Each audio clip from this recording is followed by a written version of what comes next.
Menu ni dia sebenarnya menjadi kegemaran orang ramai sebab biasanya kalau kita pergi kat luar ataupun kita makan restoran luar, kita selalu order menu ni iaitu nasi goreng kampung. Tapi tahu tak sebenarnya nasi goreng kampung ni kalau kita masak sendiri sebenarnya senang je dan garanti jadi. Jadi jom kita mulakan. Kita panaskan kuali, kita masukkan minyak, masukkan ayam dulu, masukkan bahan kisar, pecahkan telur, okey, masukkan ke dalam ni.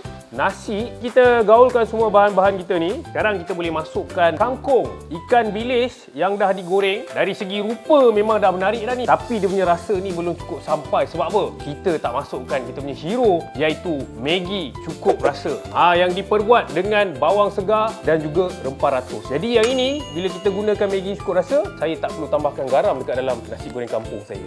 Resepi 20 minit siap, akan jadi lebih mudah dan lazat. Baik, untuk anda yang baru nak belajar masak, boleh cari resipi penuh di website My Recipe.